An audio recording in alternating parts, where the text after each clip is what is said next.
যুদ্ধ শব্দটা যত ছোট এর প্রভাব ততই বিশাল। এই শব্দটা সামনে এসে দাঁড়ালেই যেন মনে ভেসে ওঠে ধ্বংসযজ্ঞ, হাহাকার আর রক্তক্ষয়। আর যখন এই যুদ্ধ নিজের দেশেই ঘটে তখন তো কথাই নেই, পুরো জাতি ছিন্ন ভিন্ন হয়ে যায়। ঠিক এমনই এক পরিস্থিতিতে আফ্রিকার দেশ আইভরি কোস্টে শুরু হয় এক রক্তক্ষয়ী গৃহযুদ্ধ।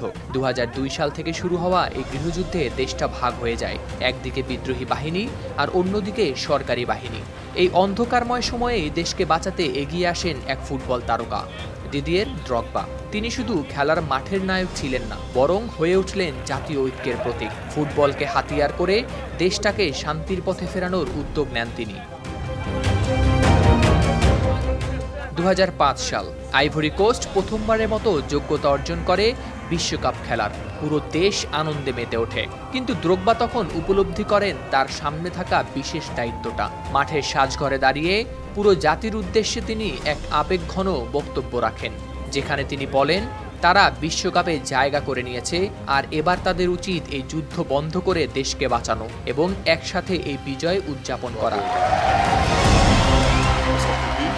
দ্রগবার এই আহ্বান যেন সমগ্র জাতিকে একত্রিত করে। তার কথাগুলো বিদ্রোহী ও সরকারি বাহিনীর কাছে পৌঁছায়, আর তারাও অস্ত্র ফেলে দেয়। গৃহযুদ্ধের অবসান হয়, ফুটবল যেন গোটা জাতিকে আবারও এক করে দেয়। কিন্তু দ্রগবার উদ্যোগ এখানেই থেমে থাকেনি।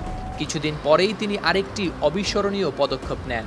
আফ্রিকান নেশনস কাপে মাদাগাস্কারের বিপক্ষে একটি ম্যাচ আয়োজনের প্রস্তাব দেন তিনি। তবে শর্ত ছিল ম্যাচটা হতে হবে বিদ্রোহী বাহিনীর কেন্দ্রীয় ঘাঁটি বৌয়াকায়। সেই ম্যাচে বিদ্রোহী ও সরকারি নেতারা একসাথে বসে খেলা দেখেন। ফুটবলের এই মুহূর্ত যেন শান্তির এক নতুন বার্তা বহন করে আনে।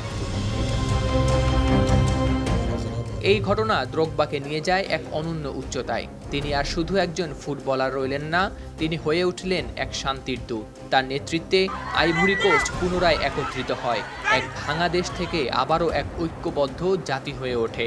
দ্রগবা তার ক্যারিয়ারে বহু ট্রফি জিতেছেন, কিন্তু তার সবচেয়ে বড় বিজয় ছিল এই গৃহযুদ্ধ থামানো। দ্রগবা বলেন তিনি তার ক্যারিয়ারে অনেক ট্রফি জিতেছেন, কিন্তু কোনোটিই গৃহযুদ্ধ থামানোর চেয়ে বেশি মর্যাদা বা আনন্দ দেয়নি। এরপরে দিদিয়ের দ্রগবা হয়ে উঠেছিলেন আইভরি কোস্টের সবচেয়ে জনপ্রিয় ব্যক্তি।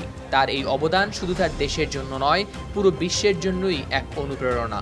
তিনি শুধু মাঠের খেলায় নন, তার শান্তির প্রচেষ্টায়ও সারা বিশ্বের মানুষের হৃদয়ে চিরস্থায়ী স্থান করে নিয়েছেন। হাওলাদার শামীম, RTV।